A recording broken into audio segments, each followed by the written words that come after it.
Well, Matt, long night on Tuesday. Couple of days on, still disappointment of going out of the Carabao Cup to Port Vale, but a couple of days on. What's the reflections on that game? Did you feel it was a chance missed, or do you think we gave a really good account of ourselves? Both.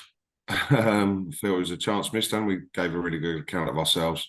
A really good first half performance, restricted into very little, looked a threat and created several good opportunities. Nothing really clear cut. Could have done better with those scenarios to really work the goalkeeper. If not, get a goal on the board. But no, very disappointing not to do that with the several that we created. Very disappointing goal from our corner to concede, and then a great response from us. Couple of close efforts at the underside of the bar. It bounces on the line. I don't think it does cross the line, but it's extremely close. Amari's deflected shot wide, and then we get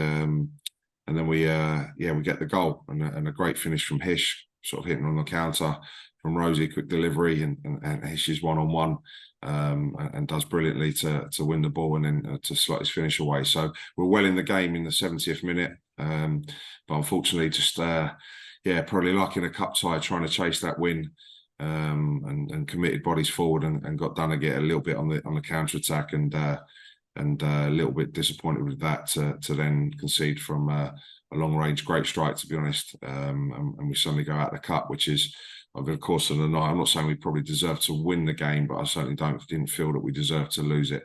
So worst case, the penalties, and see where we're at there. But no, some really pleasing things again, some promising signs, and against a very strong and good League One side in Port Vale with some very good players, and tough place to go with an extremely big pitch as well. So and unfortunately we can progress through on the good League Cup run that we've been on. After the equaliser, would you have been happy for the game to go to penalties? Probably 20 minutes in, as long as we're disciplined and wait, and you might get your chance to go and win it without trying to force it. But I think penalties or a draw over the course of the 90 minutes wouldn't have been too disappointing even at the start of the evening, let alone when you're 1-0 down with 20 minutes to go. So that was the worst we would have been looking at, but unfortunately that wasn't the case. I guess having lost when Port Vale came out drawn away to Mansfield, I suppose it just I know you still want to be in the competition, but at least you didn't miss out on Manchester City or Newcastle or Manchester United or somebody like that. No, because I think I said after round one, you're not going to go and win the League Cup, of course. No League 1, 2 club, maybe even a championship, are going to go and do so. But you just want to try and progress, build confidence, get minutes into players when you can, but try and pull that stellar game and earn some money, which is vital for clubs in the lower leagues to generate some income. But unfortunately, we kept progressing through and drawing League One opposition, and it eventually came to the end. So no, if we'd have got through, it'd have been League Two, and then suddenly there's a League Two team in the quarterfinal of the League Cup. So that's certainly been interesting. I remember Bradford getting all the way to the final a few years ago when they were a League Two club. So you never know, and you want to keep going and you want to keep winning games. But it would be nice to try to get a big game, which would have generated a few pounds for us. Just have to do it in the FA Cup now later on in the year. We come forward to tomorrow's game away to Crawley. Obviously a testing game. They won 4 of their 5 home games and probably are doing better than a lot of people expected them to pre-season. What sort of game are you expecting? Well, what you just said there, a really tough one, winning 4 out of 5 and a good run, unbeaten so far in the month of September. Some really good results, some late winners, and some good players within their team. And I think Scott's done a really good job since he's gone in there. But through the budget and the money that they were spending last year and the amount of players they are on their books, that they've since Scott's gone in there, they've trimmed that down, let some of their higher paid players leave, and that's probably, I think, benefited them. It's probably brought the expectation down within the club and the supporters, and created a little bit of unity all round, which has then sort of rubbed off on a couple of good early results. And got a bit of confidence growing there. which has led them into a good start of the season for them. So there's under no illusions of a local game for us. As I say, with a team full of confidence and on a good run, that we're in for a really tough game tomorrow. So it's one we always look forward to, and one of my former clubs as well. So I'm looking forward to going back there, and hopefully with the little bits of turning that I'm seeing within us in the last couple of weeks as well, in performances and the result against MK Dons last week. And certainly the performance against Port Vale, that I think we're due a win. Of course we are, and I think it's around the corner, and I just hope that's tomorrow. And it has been a ground where a team that we've done well against since we got promoted, winning one of the two sides we've won all four games against. So good, hoping that will continue. Team situation on Tuesday night. A few were missing with Knox. What's the latest on them?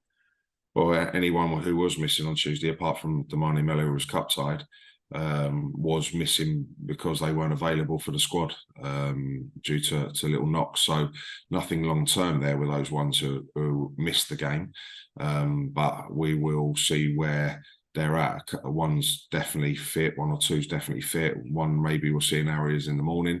So there's a few late calls there, if you like, to see exactly where we're at. But the ones who did miss Tuesday are not far away, but it's just who's going to be ready for tomorrow, and we'll know that nearer the time. And we had Captain Craig Eastman back in the starting lineup on Tuesday night, which was a big boost, and he's come through so far with no ill effects. No, he's fine. It's just unfortunately Eastie picked up that injury in pre-season, and it affected him, and it affected him at the start of the season, and he certainly wasn't firing. He was trying to get through and trying to play and train. In the end, it got too much, and we had to dip him out and get his injury right, and then get him building back up and get his fitness right as well. And he's come back, last Saturday against MK, had a huge impact in the last half an hour of the game for us. He's got some more valuable minutes on Tuesday, and we just keep building him up and hopefully to get to that regular 90 minutes that he was so good for us last season, back with our captain as soon as we possibly can. And only other ones mentioned is Rob Milson, who missed last Saturday through injury and wasn't around on Tuesday. And what's the latest on him? Yeah, he's one of those who's not far away, to be honest. So we'll see where he's at as well. Because on Tuesday night, I guess it wasn't ideal having to play Joe Kizzy at left back as a right-footed player. But I guess with Sam Hart having been injured for so long, it was a risk you didn't want to take for the whole 90 minutes. Yeah, with Rob not unfortunately being available for Tuesday, we were just concerned with, like you say, with Harty not playing much in pre-season, certainly in the latter part of it, and not playing any minutes up until 45 at Aston Villa. That for the minutes he then played against MK, for the large chunk of minutes he played against Milton Keynes, was too big a risk to go again with him at Port Vale on Tuesday night. And the last thing we need is to force people back and then they break down, and it's not where we want to be. So that was certainly the decision that he was never going to start regardless. So, certainly off the back of the amount of minutes he played on the Saturday. So he came on, he featured, and he's trained this week, and he's good to go. One player, I guess, is giving you food for thought at the moment, Hisham Kasimu, the way he's come on as substitute in the last few games and done so well and scored in two of them and sort of made his claim to be involved. Without a doubt, I've said to you previously, it was a very frustrating period for him from signing in January and not being available for us for the whole of the season. A good off-season program, getting him fit, as in injury-free, and then fitness during pre-season, and working with him. And it's his first professional club. It's his first full-time training that he's ever been used to. So it takes a little time to get up to speed, and some work into him, both individually and tactically within the team. And he's certainly improving it. But he's got the attributes and the attitude and the character to hopefully have a real big impact for us this season. And we're already seeing little glimpses of that already, which I'm delighted with, and a great goal for him the other night. And the last thing about tomorrow, local derby, big crowd, should be a good travelling support. So should be a great atmosphere for an away game. And it's coming up to a year ago since that game at Wimbledon, which sort of ended a bad run with an away game. And repeat performance tomorrow would go down very well. Yeah, we've always taken a very decent support down to Crawley in the previous 2 years, and I just hope tomorrow's no different. I hope we travel down in our numbers, and I'm sure we will. And as always with the away support, however big or small, I know they're going to be full voice, and we really appreciate it as staff and players, and we really want to get behind that team tomorrow in a big game, as they all are, but certainly because it's the next one.